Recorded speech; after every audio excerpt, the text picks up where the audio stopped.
This evening on The Rock Newman Show, what's it like to be Afro-Latino here in the USA or to grow up an Afro-Latino in Central and South America? We'll talk with Tonija Navas, director of the Ralph Bunche International Center here at Howard University, and other special guests to explore the Afro-Latino experience. That's coming up right now on The Rock Newman Show.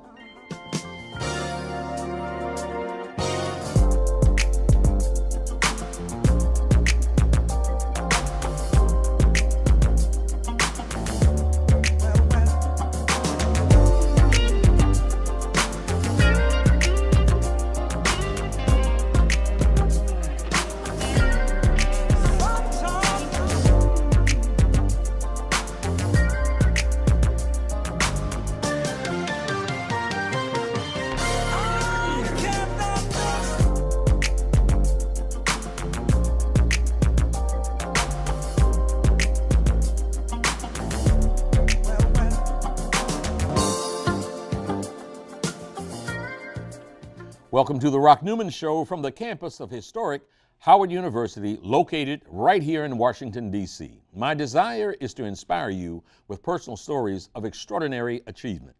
Tonight, we're going to step through the cultural looking glass to find out what it's like to be Afro-Latino here in the United States, as well as in the Caribbean and South America.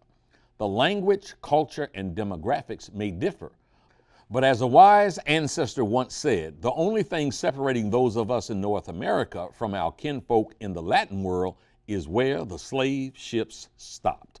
Joining me now to give insights into the Afro-Latino experience are Tonija Navas, director of the Ralph Bunche International Center here at Howard University, and Gilberto Amaya, an international development professional and member of the advisory committee of the U.S. Census. We are also joined by Ana Luiza Almeida, an Afro-Brazilian serving with the Inter-American Commission on Human Rights at the Organization of American States. Welcome to everyone. Thank you so much for being here. With the venom that we are seeing and hearing and reading coming from the current administration and its minions on a daily, on an hourly basis now about the subject of immigration. I really am pleased that you all took the time to join us because we want to examine all of this. Tonija, you are here on the campus of Howard University at the Ralph Bunche International Center. Can you please share with the audience, as we start here, what is the work and the mission of the center? Well, thank you for having me, first of all. The Ralph Bunche Center is a center that was created almost 25 years ago on the campus of Howard University, primarily originally to begin to build a larger cadre of Foreign Service officers for State Department and other government agencies that lacked diversity. And so it has evolved over the years to also now house our study abroad programs. We do administer 3 fellowship programs for the State Department and USAID, and we work to support all the faculty across the university to complement their coursework by bringing in speakers to discuss various global issues that are relevant to our community, highlighting specifically issues facing the people of the African diaspora. So, you know, any of you take a stab at that, and all of you all can punch at it if you'd like. When you hear the word invasion that is banted around recently in regards to the quote-unquote migrant caravan, when you hear that, your reaction is what? In my case, it hurts me personally because Honduras is my country of origin. Yeah. And most of the people who are in the caravan are from Honduras. And I know the conditions that they're coming out of. And they are what? Those conditions that are being fleed, where people are leaving, putting their lives on the line for a multi-thousand-mile trek. Those conditions are what? Poverty, violence, corruption. So all of those reasons are forcing people to flee, and they're fleeing for their lives because, you know, when you look at the gangs, you look at common criminality, you look at drug trafficking, human trafficking, everything is involved there. And those people are really scared. They're putting their lives on the line to migrate with their families, hoping to find refuge and not rejection. That's how we see it. And so your your reaction, your response to that is one of pain when you hear that word of invasion. It's one of pain. It's one of pain, deep pain. And we keep discussing this among ourselves, you know, those who come from the region. I also lived in El Salvador for the last 3 years doing a USAID project there. And I know the conditions in El Salvador, know the conditions in Guatemala and Honduras, which is considered the northern triangle of Central America. They face similar conditions, and most of the problems that we're facing right now are still a sequel from the 80s, you know, from the civil wars that were in the region. And those conditions that were created then are still affecting those communities right now. Because this is so timely, we are 4 days from an election that just took place in Brazil, where, what's his name, Jair Bolsonaro. People are calling him a mini Donald Trump. So I want to ask you something. You know, I've heard sort of on social media, but not had the opportunity to to research it myself, that he has compared people of African descent to animals. Have you found that? Is there a video of that? Is that possibly true? Yeah, there is a video, and after that, like organizations of Afro-Brazilians have sued him, and the Brazilian courts found that he was not guilty for those declarations. That was not considered discrimination. So this reflects a lot about like the Brazilian mindset of the Brazilian society and what they think that is offensive, what discrimination is, and what kind of treatment Afro-Brazilians deserve.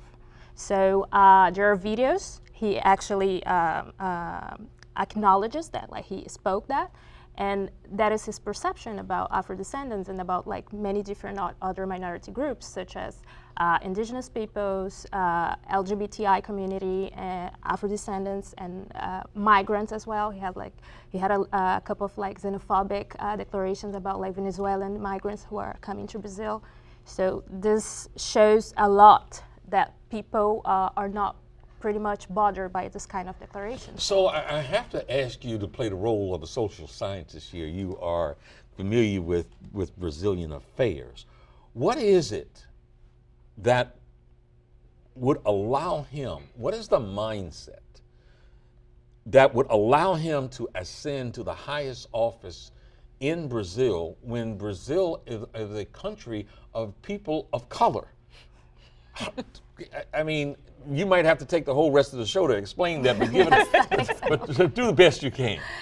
So basically, he got about 57% of the votes of Brazilians in these elections, and 54% of the Brazilian population are considered people of African descent. But these are not only people who consider themselves as black, but also people, mixed race people. Mm-hmm. So I think this is something that we should clarify, because this is, they included like this category in the census. So like you have like this mix of both categories. So I really think that like this 57%, we should try to look into that and analyze and think about what people, leads people to actually vote for him. A lot of these people, they think, they state that they would like to get like changes, that like the Labor Party, like the party that has been like in the government for over 10 years, they want to change in that. Like they don't agree with the policies, they don't agree with like the economic strategy that they adopted. But on the other hand, you have like 13 candidates. different candidates. You had a banker, you had people working in agribusiness, you had people working in different fields and with different proposals and with different statements. And they were not so as discriminatory as these candidates. So I think there is this claim for change, but I also think that like there is this claim for hate as it's a trend, it's a pattern in the whole region. So as it happened here in the U.S. and other countries in the region as well. I want to see if the Ralph Bunche International Center has a position on the election and the dynamics that are taking place there in Brazil. But first, I'd like to ask you about the individual, the lady who was assassinated. Can you tell us the story surrounding those circumstances? Marielle Franco was a councilwoman in Brazil, and she was one among 32 black councilwomen in Brazil among 811 council people. So basically, she represented everything that was not allowed in that environment, that political environment, where most of the representatives are white men and from wealthy families. Yeah. So she came from like Brazilian poor communities, like favelas. She was a woman who openly spoke about her sexuality as well. She was bisexual. So I think that bothered a lot. Yeah. And she was working for these groups.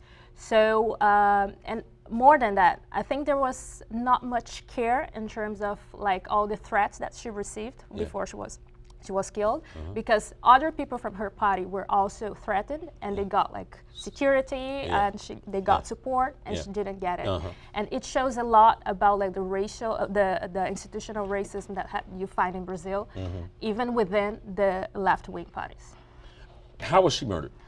Well, she was killed in Rio de Janeiro. Apparently, they are still investigating, so I couldn't say much about it. But she was coming back from an event with black women in Brazil, and it was in a street in the evening. So there shouldn't be so easy to kill her. And so, your Ralph Bunche International Center, is there a position? Have you taken one? Are you still examining? We're not in a position to really take a position, but we are interested in presenting the facts of who has now come to power everywhere in the world. We like to have a conversation to stay up to date on current events globally, and particularly how certain decisions, elections and otherwise, affect people of African descent wherever they are. And Brazil being the largest country outside of, after Nigeria, with the largest black population in the world, it is definitely a country that we have a lot of interest in, and interest in learning and teaching about to students at Howard. It is important to note, I would say though, that because Brazil is such it's a predominantly black country, different from the United States, where here we tend to vote, it's understood that black people are going to vote Democratic in the United States for the most part. But that's not the case in Brazil. There's also, as she said, there's a 13, at least, there's probably more, 13 political parties. So you have to divide everybody up, and they don't vote along color lines in Brazil. It's a lot more complicated. And so, because we were talking about this earlier, how's a country of 53, 54 million black people choose to put a person in office who has said that he doesn't like you? Well, you know, staying with Brazil just a moment more here. One of the things in doing some of our research is you find that the representation, the cultural representation in Brazil is perhaps creeping up to like it was here in the late 50s or early 60s, where on television shows or movies or, you know, in newspapers and news broadcasts, the imagery of the darker people is like that of what it was here 50 years or so ago, where they were servients, they were mammies, they were, you know, violent, and that seems to be so prevalent. And obviously, the cultural impact of those portrayals has so much to do ultimately with the outcome of elections. Of course. I think there is overall issue about identity. So it's how Black people see themselves and the consequence that it has in terms of the relationship that Blacks and Whites have. And I think compared to the U.S., you have a difference that you had like the Reconstruction era that also developed a lot this sense of identity and community of Black people. In Brazil, somehow after they abolished the slavery, they created the myth of racial democracy, and while they were trying to whiten the population, so they encouraged the migration of Europeans to Brazil, so they could whiten the population. Aggressively encouraged Exactly. the population, the European population to come. Yeah. They developed like specific policies and gave like aids to these families who were migrating to Brazil. So basically it was like a state policy to whiten society. So this resulted that you had this weird relationship that like the whiter you can get, like more privileges you can actually achieve. And people don't see themselves as Black. So I think in the last 15 years we developed a lot this sense of identity, and it is aligned with a lot of policies that like the different government developed in terms of affirmative actions and special measures towards Black people. But there's still a lot to do, and there are other countries in the region with like large Black population that have the same issues. I could name a couple of them, like Dominican Republic, like Peru. So there's still, I think it demands some kind of social programs and also some education and campaigning from the government. Gilberto, I saw you very strongly nodding your head when we spoke of the issue of the attempts to attract that larger European population. Your thoughts? Yeah, and that doesn't limit to Brazil. It's the same thing in most Latin American countries. In fact, Brazil is one of the most advanced countries in terms of policies that have affirmative action and have favored some of the Black people with education, employment, health, and things like that. It is worse in other countries. But after independence, as you said, everything changed. Because before independence, Black people were property. And they had to be accounted for because they were part of the wealth of the slave owners. So everything was counted, people who were bought, people who born in the farms and mines were counted accurately. And you're talking about slaves. At that point, for the benefit of the landowners and the slave owners, the slaves were counted. Exactly, that was accurate counting. But after independence, this idea of racial democracy and equality that created this false sense of inclusion came about, and all these policies to hide the Black population in regions that were completely isolated. And most countries stopped counting and showed a white face to the outer world to make sure that Europeans were attracted and improve the race in the region. And I saw you do quotes, air quotes. When you said. Exactly, and as you see those things happening, Black populations being neglected, then the income and all the maladies, access, everything of not getting the resources. Exactly. Fairly distributed. So you end up being overrepresented among the poorest populations in the region. And that's not only in Brazil, it's everywhere. It is everywhere. So let's come back. Somewhere in a history course, I was taught that Puerto Rico belonged to the United States. We have had an ongoing crisis now since the hurricane that devastated that island of Americans. Yet seems to have been treated as a third world country which we don't have good relations with. Ralph Bunche? No, you're absolutely right. I have friends who had to evacuate from there and only recently went back to help rebuild, but the situation has not improved much, and I don't know when it will, unfortunately. It's quite mind-boggling. Yeah. I have to ask you, as someone who's on point with this Ralph Bunche International Center, dealing with issues like the crisis, what was a crisis when the hurricane came is an ongoing crisis. There was an incredibly irresponsible and reckless count of those deceased.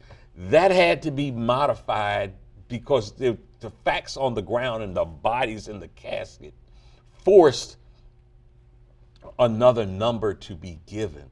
So how do you feel about this administration's response, this president, as some people say, so-called president's response when he was there? I think we have the photo or some footage of him tossing paper towels to people.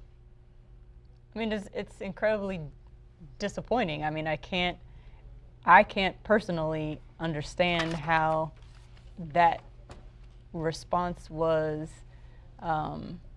seen as adequate in anyone's eyes.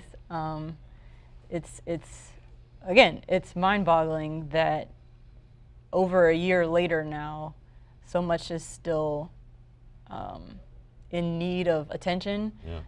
So many people still don't have electricity, don't have access to clean water, etc. And as you pointed out, that is part of the United States of America. Those are American citizens who pay their taxes and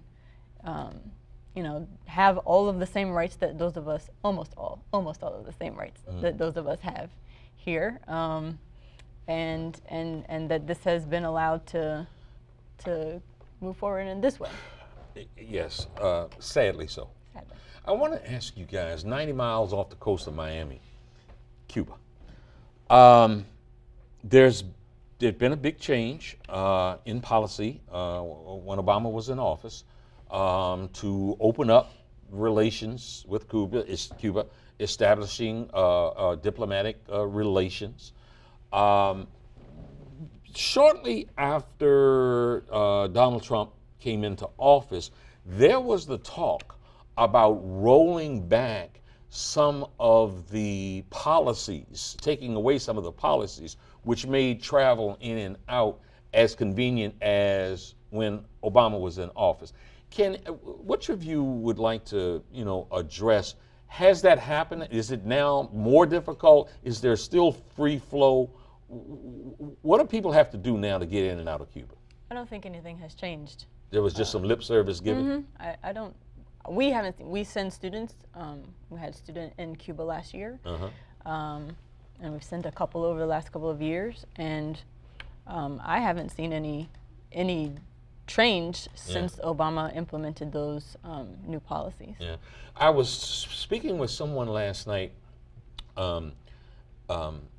about their trip to Cuba, and they talked about the literacy rate and how extraordinarily high it was in Cuba, perhaps as high as anywhere else in the world, and talked about the proficiency and of its children growing up, getting an education, and specifically they were talking about becoming doctors. How Cuba is portrayed in this country is still so much in a way that it's, languishing in poverty. And if you don't have some sense of connection to reality, you would just think it's a rundown, third world, communist country that for the last 60 years have been on the verge of collapse and ruin. And you all's experience with Cuba has been what? I haven't traveled to Cuba myself, but as I've traveled around Latin America and some countries in Africa, I always run into teachers who are fighting illiteracy in those countries. I always run into doctors who are, addressing the health issues in those communities, and by the hundreds. In Africa, for example, during the AIDS epidemics in some of the countries. And these are teachers and doctors that have come from Cuba. Cuban doctors. Yeah. And Cuba has also offered scholarships to people from many countries to study medicine in Cuba. Yeah. So they can go back and work in their own countries. And they come for free to study in Cuba. Honduras, for example, had a program with Cuba in the years of Mel Zelaya, for example.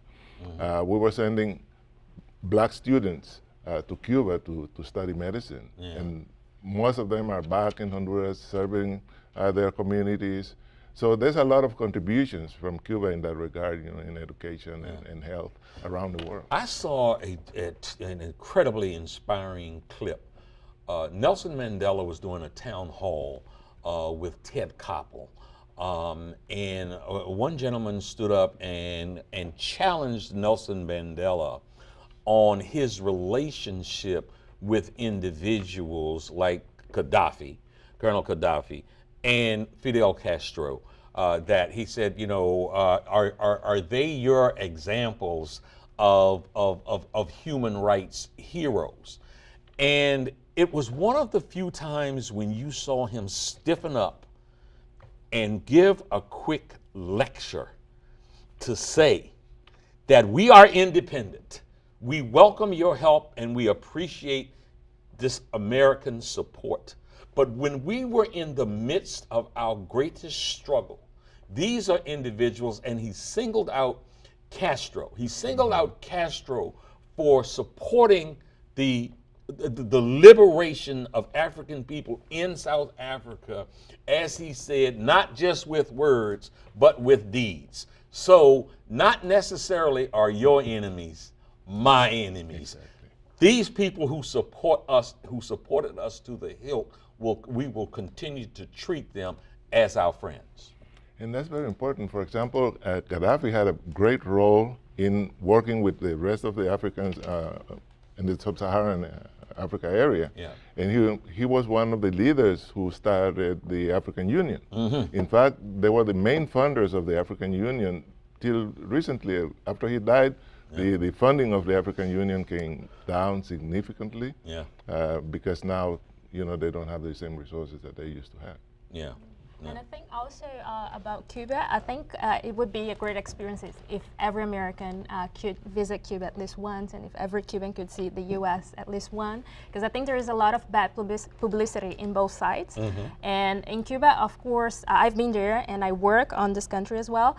So I think there are a lot of issues in the system and how it works, but one thing that you cannot say is that education is not working, education and healthcare system. Mm-hmm. Of course, there's a lot of, it's lacking a lot of sources for implementing those policies, mm-hmm. but in general, the knowledge that they have and they built, it's really useful. In Brazil, a couple of years ago, they started this program to bring Cuban doctors to Brazil, so they could go to the areas in Brazil where most of the Brazilian doctors don't want to go because they're very far away, rural areas where it's not interesting for them. So basically, they cover these areas, and the testimonies that you get from the population that were actually benefit by these programs are amazing, because they say we've never had this kind of attention here.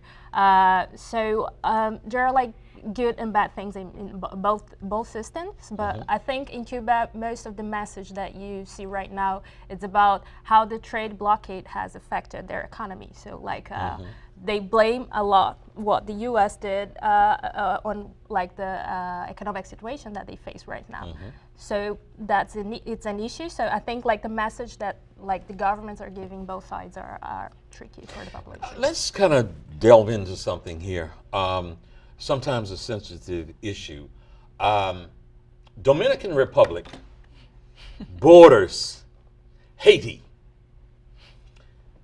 And so many times there is a prevalence of thought that the Dominican Republicans, the folks in the Dominican Republic, see themselves on a higher rung of humanity than their Haitian brothers and sisters.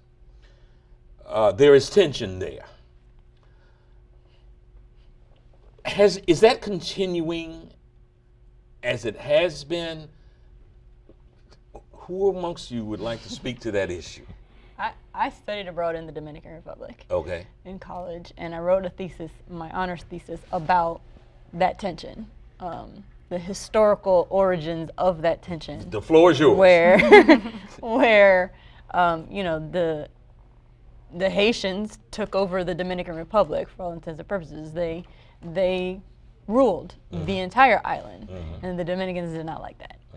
And in fact, asked for the Spaniards to come back and recolonize them so that they weren't colonized and controlled by black people. And I think that has lingered on and on and on.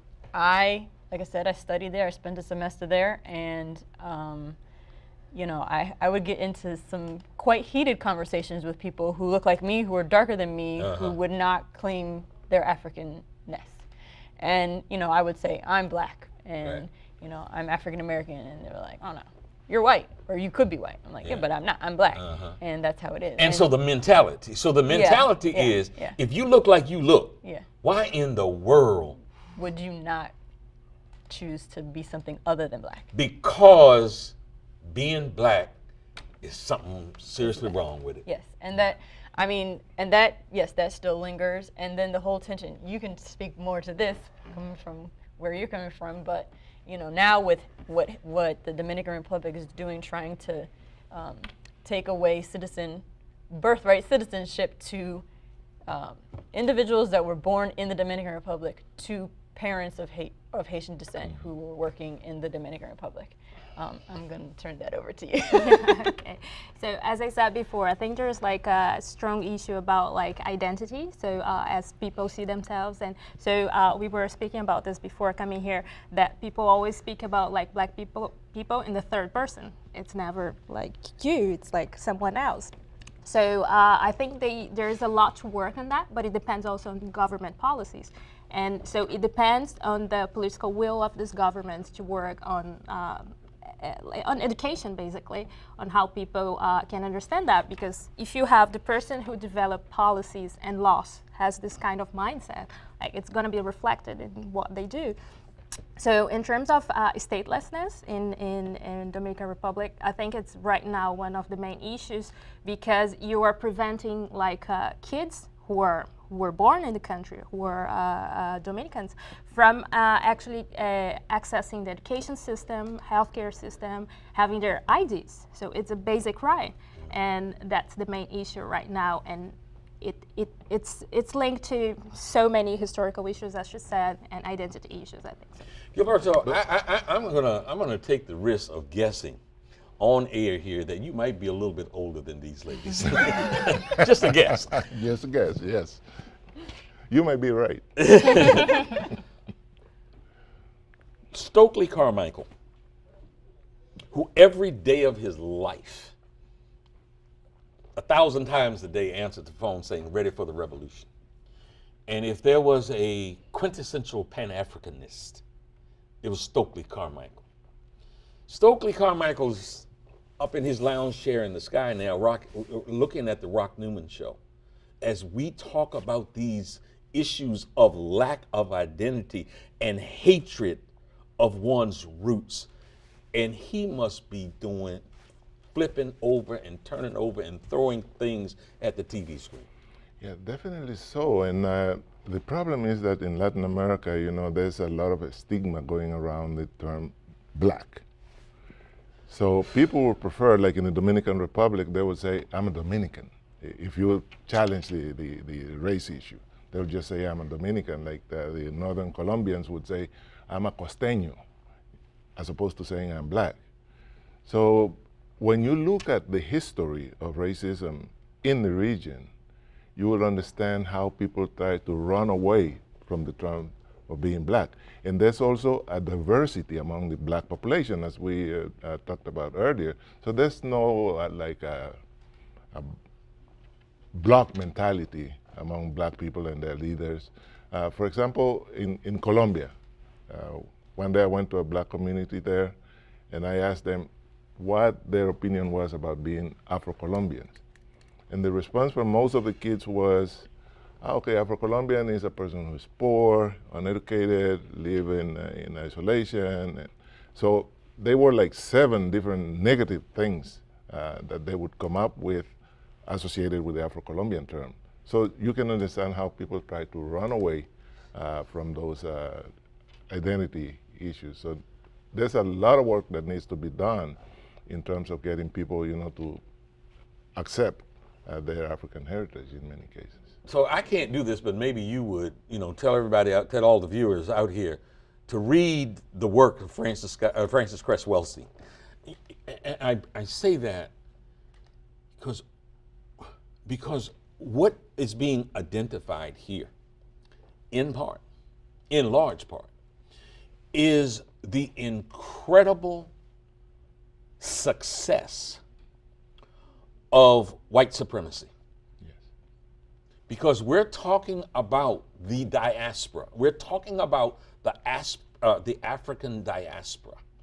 And these places in times of modern technology, still you have individuals who have been programmed to think that their blackness, their roots are diseased roots, and their blackness is less than.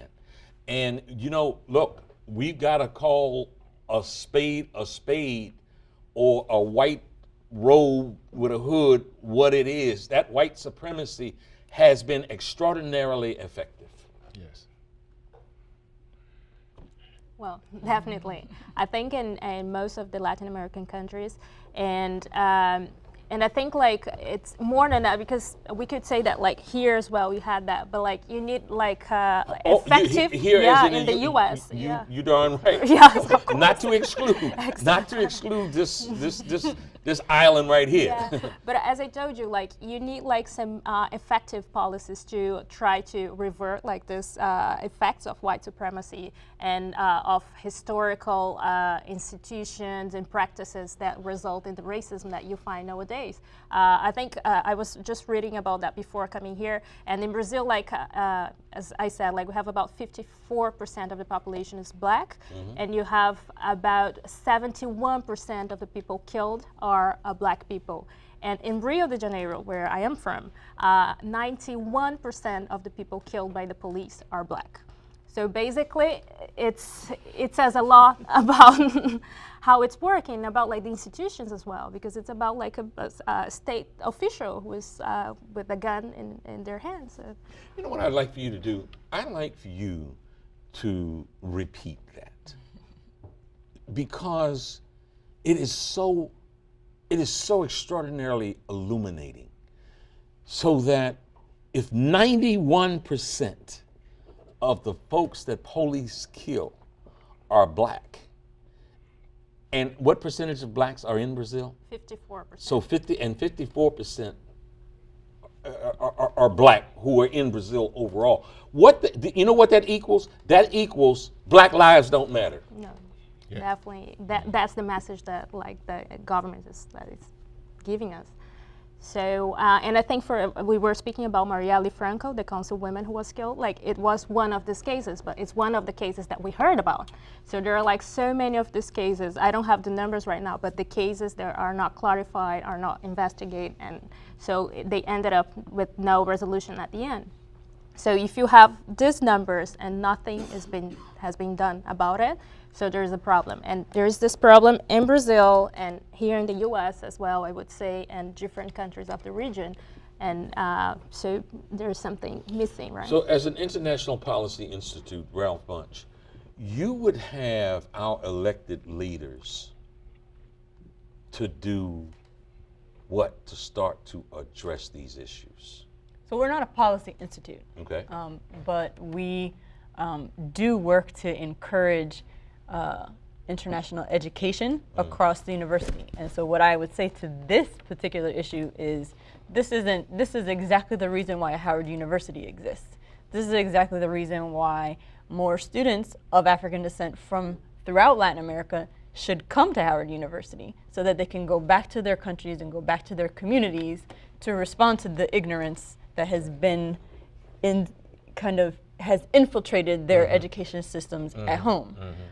Because there are no Howard universities. Yeah, the propaganda. I mean, if you look, the other issue is media and communications. Yeah. If you go to Brazil, for example, you might think that you were in a Scandinavian country if you watch television, because there are no black people on television, like 3.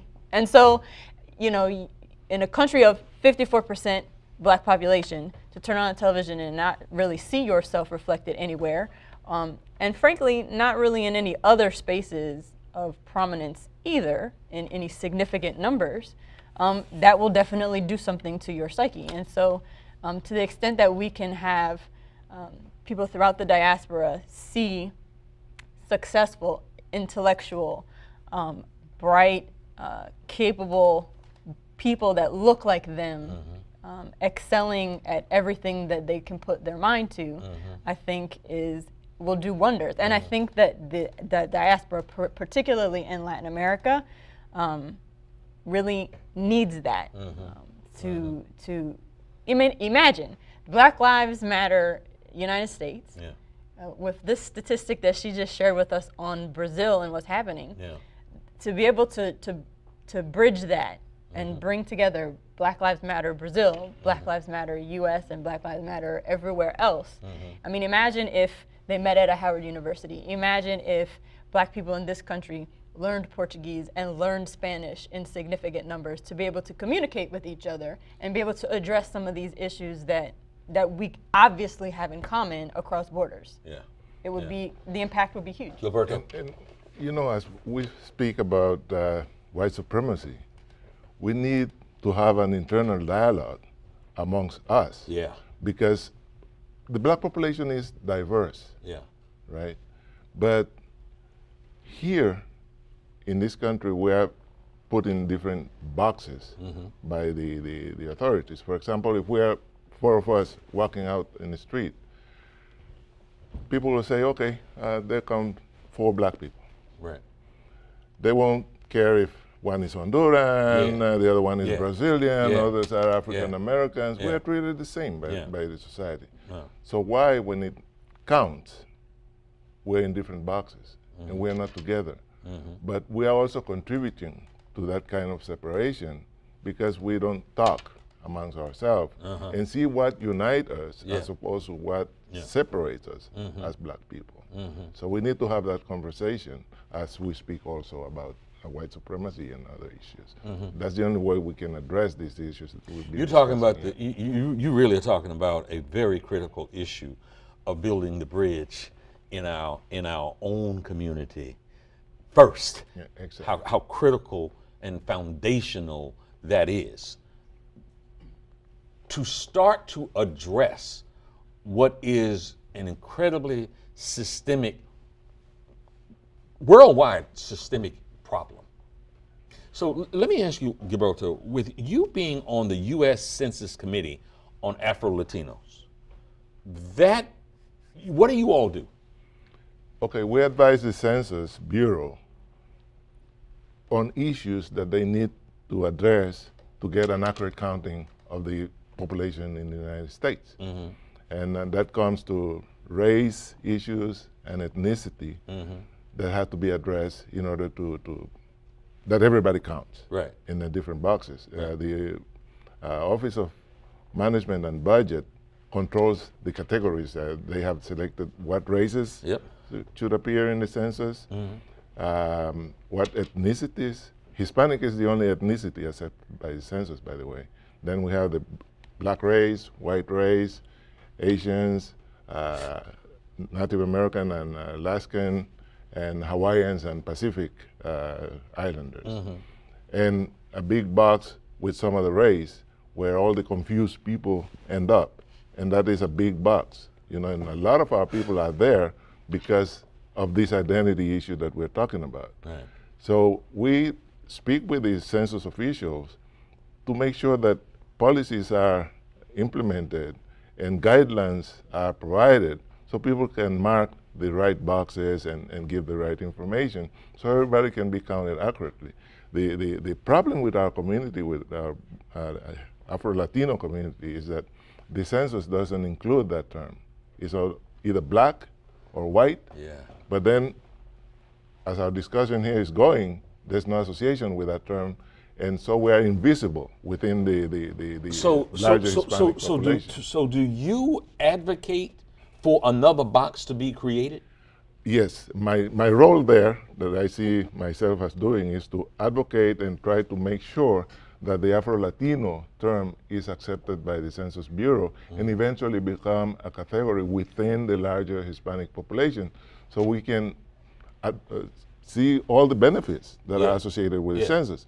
Because we are inflating the figures of the Hispanic community, but when you see the people on TV, you see the people on jobs in the corporation, you see the people in the government, nobody looks like us, right? Yeah.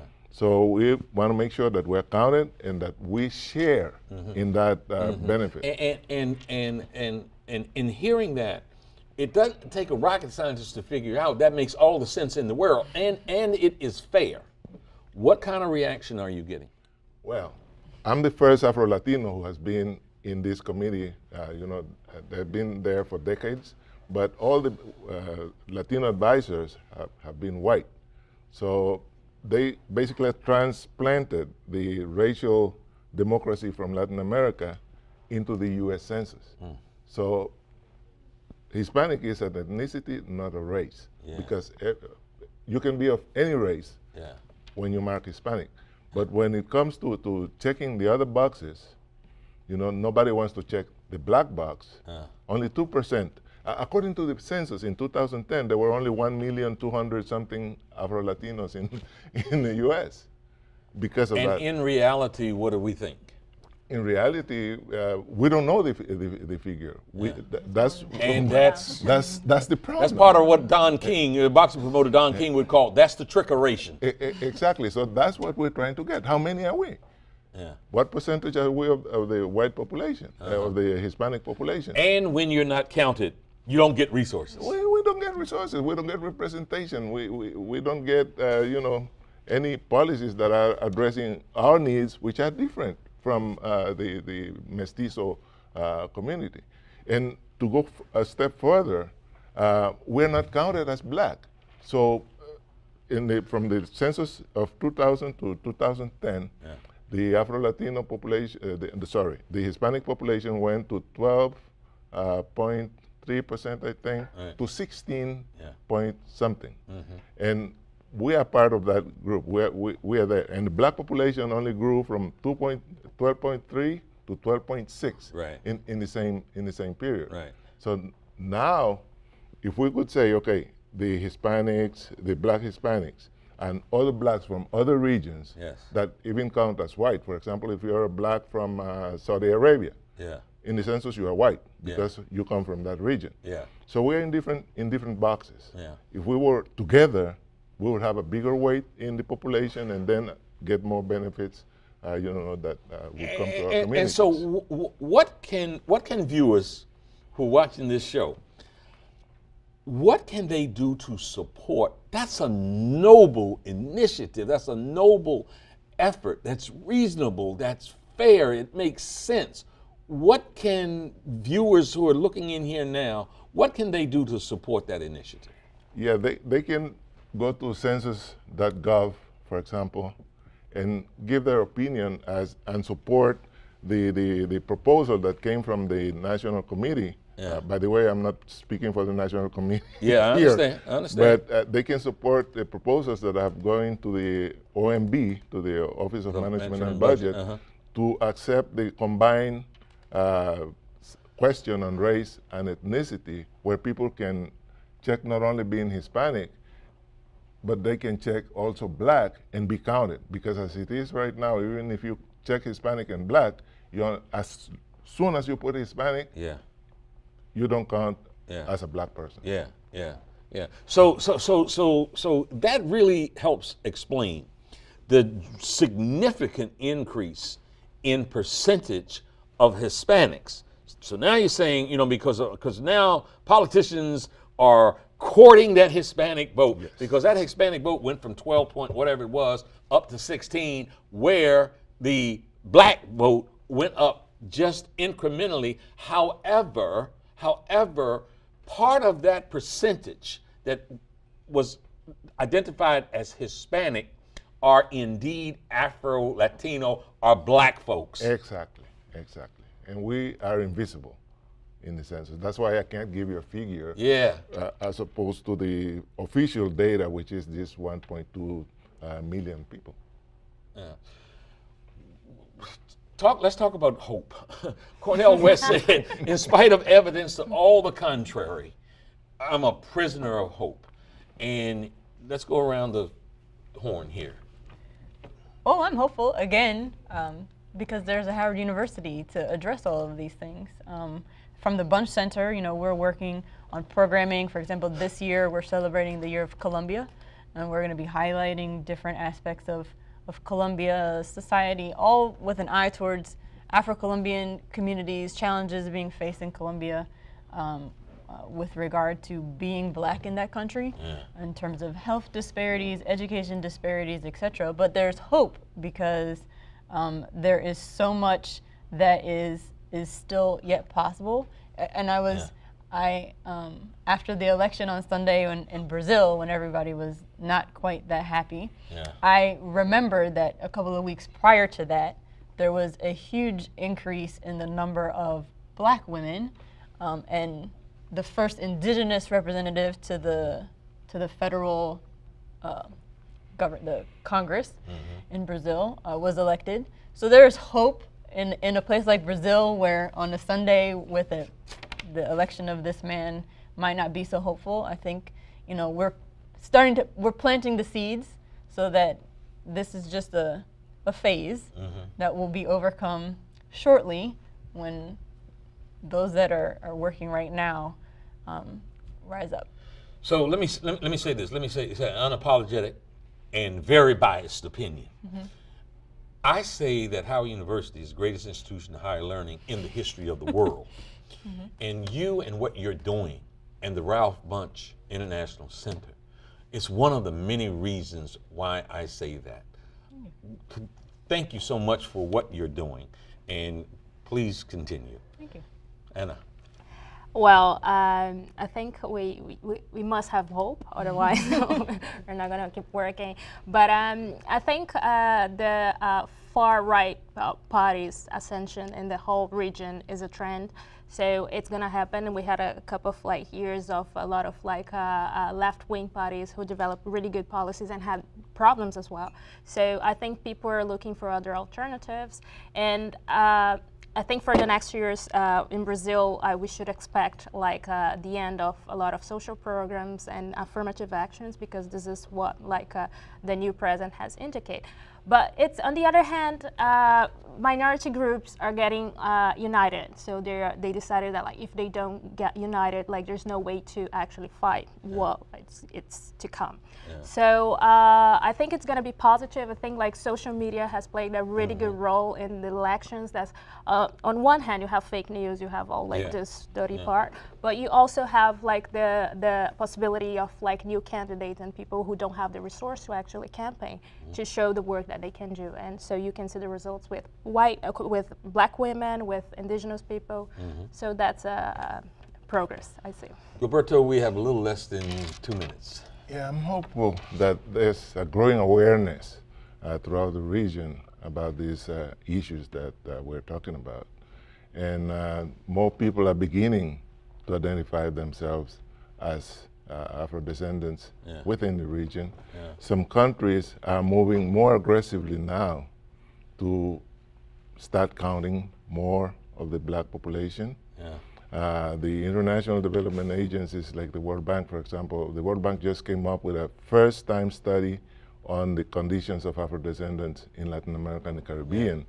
And we're hopeful that they will do something beyond just doing this study, that they will put their money where their mouth is as they talk about shared prosperity and all those other things. You know, when I embarked on this sort of fourth career of mine, I did so with an idea that I wanted to do the best I could for my little small slice of the world, to portray who we are in a way that countered the narrative that is portrayed by mainstream media and too many others. And to be able to have you here just really helps that particular agenda. And I thank you so much for joining me. Can I add one? Folks, this has been an absolutely great panel.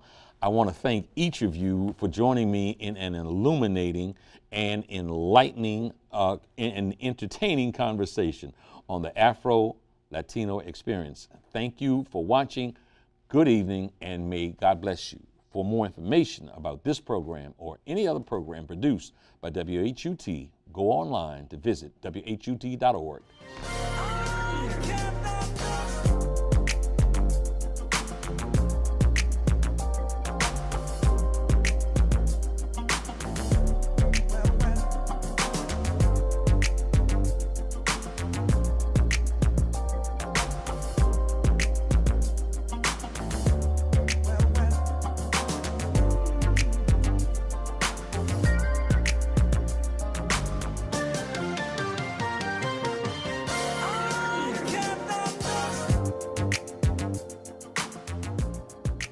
This program was produced by WHUT, Howard University Television, and made possible by contributions from viewers like you.